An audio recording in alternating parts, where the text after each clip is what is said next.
Standard 4 তোমাদের আগের দিন তোমাদের মাটি পড়া হয়েছিল। মাটি 3 প্রকার, বেলে মাটি, এঁটেল মাটি, দোআঁশ মাটি। এইগুলো বেলে মাটিতে কার ভাগ বেশি থাকে এগুলো সব বলেছিলাম। আর যে মাটিতে মাটির উর্বরতা শক্তি কিভাবে বাড়ানো যায়। মাটির উর্বরতা শক্তি বাড়ানো যায় মাটিতে জৈব পদার্থ পরিমাণ বাড়ালে। কৃত্রিম সার বা কীটনাশক ব্যবহারের ফলে মাটির উর্বরতা নষ্ট হয়ে যায়। নদীর উপত্যকা অঞ্চলে দোআঁশ মাটি বেশি দেখা যায়, তাই নদীর উপত্যকা অঞ্চলের মাটি বেশি উর্বর। ফলে পলি মাটি বেশি উর্বর, পলি মাটি সেই কারণে বেশি উর্বর। সমুদ্রের তীরবর্তী অঞ্চলে বেলে মাটি বেশি দেখা যায় আর লবণাক্ত মাটি।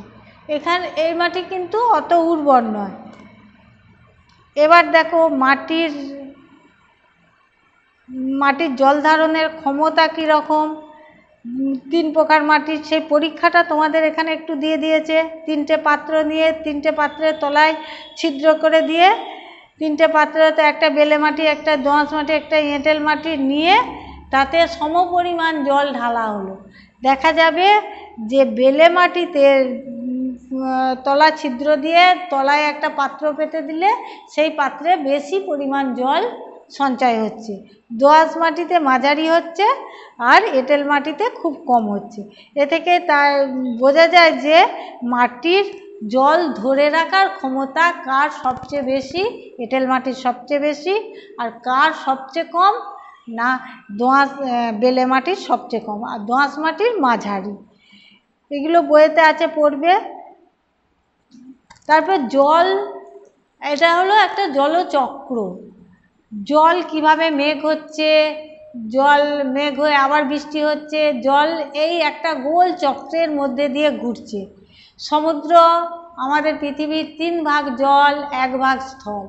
সেই 3 ভাগ জলের উপর সমুদ্রের পৃষ্ঠের উপর সূর্যের কিরণ পড়ছে, পড়ে জল বাষ্প হচ্ছে, বাষ্প হয়ে সে জলীয় বাষ্প হয়ে আকাশে ওপর দিকে উঠে যাচ্ছে, হালকা হচ্ছে হয়ে ওপর দিকে উঠে যাচ্ছে।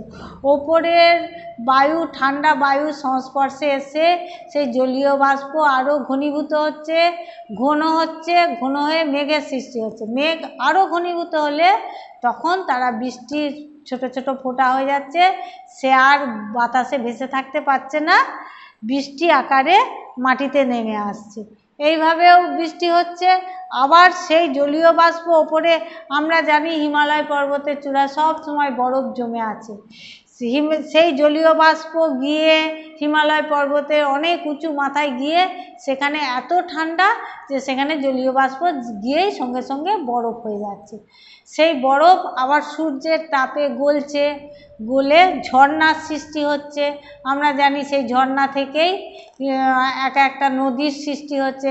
সেই নদী আবার সমভূমির মধ্যে দিয়ে, মালভূমি, সমভূমি, পাহাড়ি অঞ্চলের মধ্যে দিয়ে গিয়ে সমুদ্রে মিশছে, মোহনায় গিয়ে সমুদ্রে মিশছে।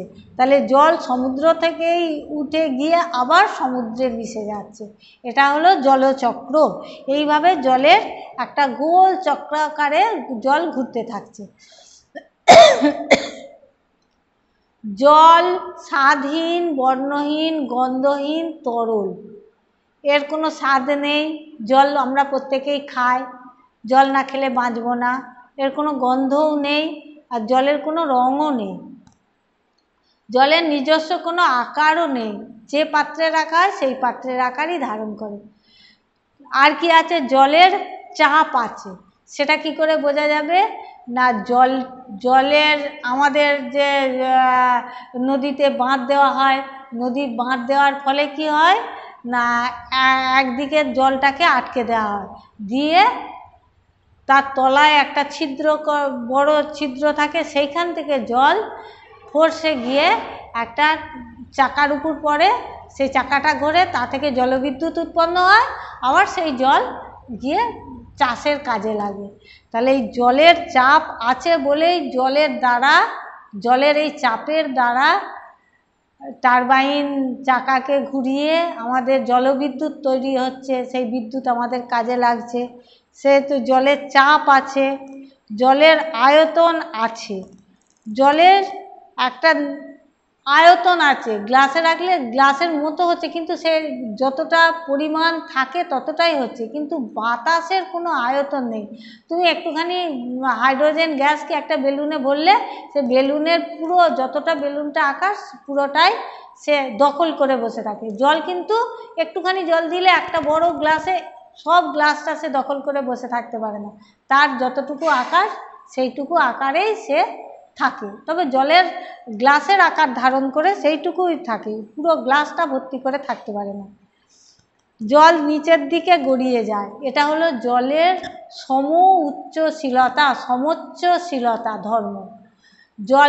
জলকে একটা পাত্র রাখলে অনেকটা বেশি জল, তলার দিকে একটা ছিদ্র করে আর একটা পাত্রে রেখে দিলে জল যতক্ষণ না জলটা সেই দুটো পাত্রে সমান হচ্ছে ততক্ষণ ওপরের জল থেকে যে জায়গায় জলটা বেশি আছে সেই জলটা এসে অন্য পাত্রে এসে তবে সমান হচ্ছে। এটা হলো জলের সমোচ্চশীলতা ধর্ম। এই ধর্মের জন্যেই আমরা ট্যাঙ্কে জল ভরি আর তলায় আমরা জল পাই, এই সমোচ্চশীলতা ধর্মের জন্যেই। জল তাপের প্রভাবে কঠিন, তরল ও গ্যাসীয় অবস্থা লাভ করতে পারে। এটা যেন জলকে ঠান্ডা করলে আস্তে আস্তে জল ঘনীভূত হয়ে বরফে পরিণত হয়ে যায়, আবার জলকে তাপ দিলে সে ফুটে বাষ্পে পরিণত হয়। তাহলে জলের আকার, জলও তিনটে আকারেই থাকতে পারে, একটা কঠিন, একটা তরল আর একটা গ্যাসীয়। জলের ব্যবহার, জল আমরা কি কাজে ব্যবহার করি? জলের আর এক নাম জীবন, জল ছাড়া আমরা বাঁচতে পারি না। জল পান করি, জল আমাদের রান্নার কাজে লাগে, খাদ্যবস্তু প্রস্তুত করতে লাগে, চাষবাসের কাজে লাগে, পরিষ্কার পরিচ্ছন্ন করতে লাগে, জামা কাপড় কাচতে। জলের ব্যবহার সব, জলে আমরা মাছ চাষ করি, সেই মাছ খাই, কল কারখানা শিল্পে জলের ব্যবহার আছে। আবার এই জলপথে যাতায়াত করা অনেক সহজ, কম ওজনের। তুমি তোমার ভাইকে কোলে করে নিয়ে যেতে পারছো না, ভাইয়ের ওজন বেশি, তুমি যখন পুকুরে স্নান করতে গেছো ভাইকে পিঠে চাপিয়ে জল দিয়ে টেনে টেনে নিয়ে চলে যাচ্ছ অনেক দূর। কেন না, জল দিয়ে জিনিস বয়ে নিয়ে গেলে তার ওজন হ্রাস পায়। কেন পায় সেটা তোমরা উঁচু ক্লাসে উঠে তখন পড়বে, তখন বুঝতে পারবে, এখন বললেও বুঝতে পারবে না। বরফের দেশে বরফের তলায় জল মাছ বেঁচে থাকে। কি করে বেঁচে থাকে না, বরফের তলাতে যে জল আছে সেই জলেতে মাছ বেঁচে থাকে। আবার জল বরফ হলে আয়তনে বেড়ে যায়। তুমি একটা কাঁচের বোতলে জল রেখে ডিপ ফ্রিজে যদি ভরে রেখে দাও, জলটা তখন তো বরফ হয়ে যাবে, তখন কাঁচের বোতলটাকে ফাটিয়ে দেবে। সেই জলে বোতলটা ভর্তি যদি থাকে, সেই ভর্তি বোতলটা আর আয়তনে পাবে না, আরও বাড়তে চাইবে, তখন কাঁচের বোতলটাকে ফাটিয়ে দেবে।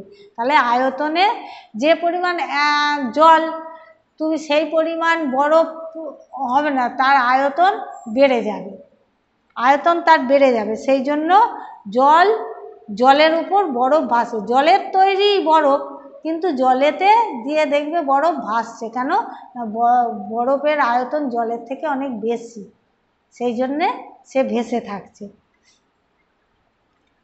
পৃথিবীর 3 ভাগ জল 1 ভাগ স্থল, এই বিপুল পরিমাণ জলে অতি সামান্যই মানুষ পান করতে পারে বা পানের উপযোগী। পৃথিবীর 3 ভাগ জলের সবটাই নোনা, মিঠা জল খুব কম আছে। মিঠা জল হলো মাটির নিচে যে সঞ্চিত জল, সেটাই হলো মিঠা জল। পুকুরের জল, নদীর জল, বরফ যেটা হচ্ছে সেটা মিঠা জল। আর সমুদ্রের সমস্ত জলই হলো নোনা জল। এই নোনা জলে না ভালো চাষবাস হয়, নোনা জল খাওয়া যায়, কিছুই হয় না নোনা জল। তাহলে এই যে পানীয় জল যেটা থাকে সেটা কিন্তু আমাদের পানের জলে, মাটির তলায় যে জল থাকে খনিজ জল, সেটাই আমাদের পানের জল, পান করার জল। জলের স্রোত বা প্রবাহকে কাজে লাগিয়ে জলবিদ্যুৎ তৈরি করা হয়। আমি আগেই বললাম জলের স্রোতকে কিভাবে কাজে লাগিয়ে জলবিদ্যুৎ তৈরি করা হয়। জলের কোনো রং নেই, তার একটা পরীক্ষা দুটো তিনটে গ্লাস নিলে, তিনটে গ্লাসে 3 গ্লাস জল নিলে একই রকম মনে হচ্ছে, একটাই নীল, একটাই লাল, একটাই হলুদ রং দিয়ে দিলে তিনটেই 3 রং হয়ে যাচ্ছে। নীলটাই নীল রং, লালটাই লাল রং, হলুদ। তাহলে যে রং দিচ্ছ সেই রংটাই ধারণ করছে, তার নিজের কোনো রং নেই, নিজের আকারও নেই। যে পাত্রে রাখবে সেই পাত্রের আকার ধারণ করবে। এবার দেখো বাতাসটাও তোমাদের পড়া দিয়ে দিচ্ছি ছুটিতে, তোমরা এটুকু পড়ে নেবে।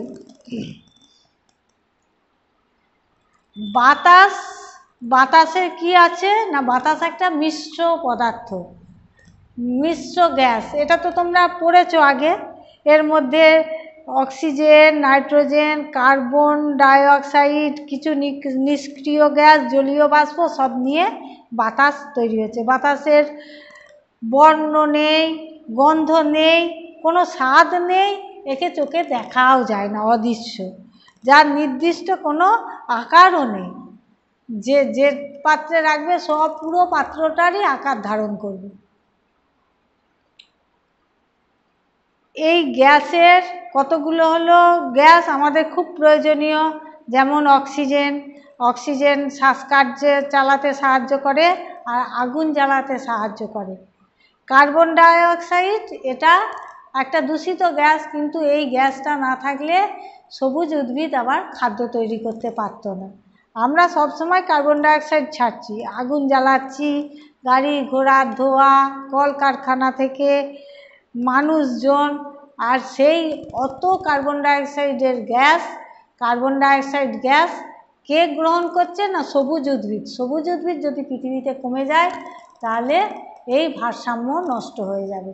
তাই আমাদের উদ্ভিদ বাঁচাও আর উদ্ভিদ লাগাও, সবুজ গাছ লাগানো আমাদের উচিত।